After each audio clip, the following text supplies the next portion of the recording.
The beginning of the 20th century. Soldiers are still firing single shots, loading heavy rifles while the enemy is already close. But one man in the Russian Empire decided that this wasn't enough. His name was Vladimir Fedorov, an engineer who created a weapon capable of firing in bursts long before the world even imagined what an assault rifle was. In 1916, amid the roar of artillery and the cold winds of the First World War, he created the Fedorov Avtomat, the world's first true automatic rifle. A weapon that appeared decades before the AK-47 and would later be called the Ancestor of the Kalashnikov. But the story of this invention is not just about a weapon. It's the story of a genius who was ahead of his time. Fedorov was born in 1874 in the city of St. Petersburg. From childhood he had an obsession with machinery. His friends recalled that Vladimir could take apart any mechanism just to understand how it worked. After graduating from the Mykhailovsky Artillery School, he began service in the Russian army, not as a soldier, but as a designer who dreamed of making shooting more accurate and weapons more effective.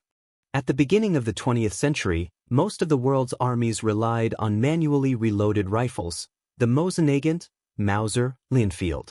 Fedorov understood, the future did not belong to the single shot, but to sustained fire that one soldier could deliver without hauling a machine gun. His idea sounded revolutionary. Weapons must be an extension of the soldier, light, fast, capable of firing without stopping. The problem that needed to be solved first and foremost was the cartridge. The rifle cartridges of the time had too much power and recoil to allow automatic fire from the shoulder. Fedorov began experimenting with calibers, first with 7.62 mm, then with less powerful ones. Eventually he concluded, the ideal caliber was about 6.5 mm. It was a revolutionary step, because at that time no one took the small caliber seriously. But Vladimir understood, a smaller caliber means less recoil, better controllability, and most importantly, the ability to fire bursts without losing accuracy. When Russian industry could not quickly set up production of new cartridges, he resorted to a trick. He used Japanese Arisaka 6.5 by 50 mm cartridges left in stockpiles after the Russo-Japanese War. Thus was born a weapon that combined engineering logic and military practicality. In 1913, Fedorov presented the first prototype of an automatic rifle. It had an unusual appearance, a shorter barrel, a detachable magazine, and an adjustable sight. The trials impressed everyone. The weapon could fire automatically without serious overheating or jams. In 1916, at the height of the war, the design was refined and put into production under the name Fedorov Avtomat. This was the moment history changed. Light, maneuverable, deadly, this weapon became the world's first true automatic rifle, decades ahead of its time. Its rate of fire, about 600 rounds per minute, magazine, 25 rounds, weight, only 4.4 kilograms. For comparison, a machine gun of that era weighed more than 20 kilograms. The soldiers who received the Fedorov Avtomat for the first time said, "It fires as if it were alive."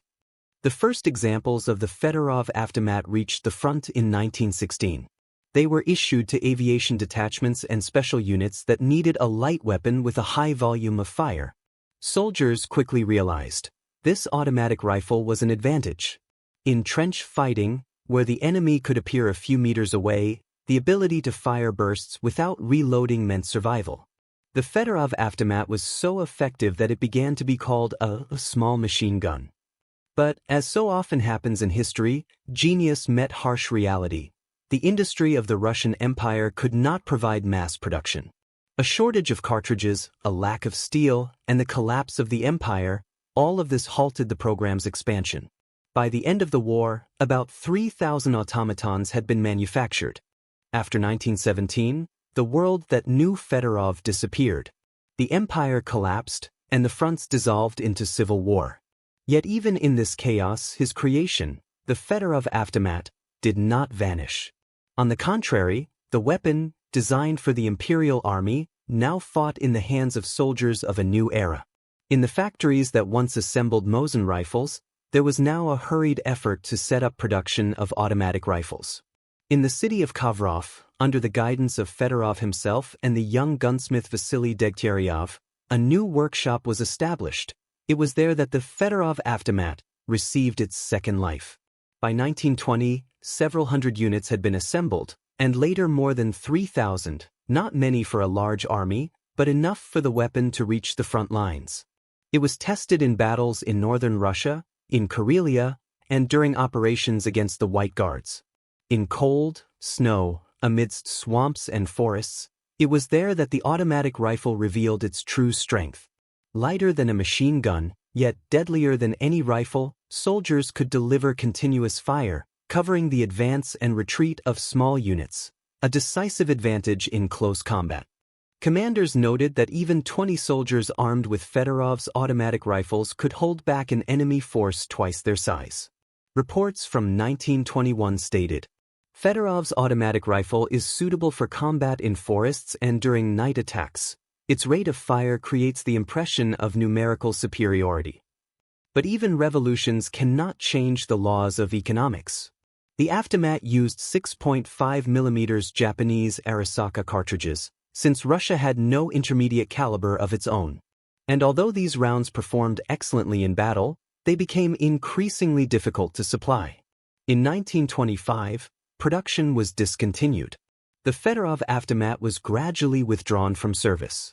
It was replaced by simpler, cheaper Mosin rifles. Thus, the birth of a new era in weaponry ended in the silence of archives. Yet it was during these years that Fedorov and Degtyaryov laid the foundation of the Soviet school of automatic weapons, the very tradition that would later produce the PPSH, the PPD, and ultimately, the legendary AK-47. When the Fedorov Avtomat was taken out of production in 1925, for most it was a full stop. But for Vladimir Grigorievich himself it was only a comma.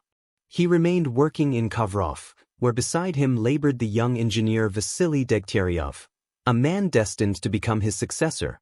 Degtyaryov did more than assist Fedorov. He learned to think from him, not as a gunsmith, but as a strategist who looks at the battlefield through the soldier's eyes. Fedorov used to say, "A true weapon is not a mechanism. It is an extension of a person." These words became the creed for a whole generation of Soviet designers.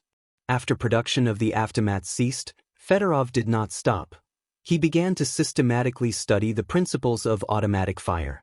His research became the foundation for future Soviet machine gun and submachine gun developments.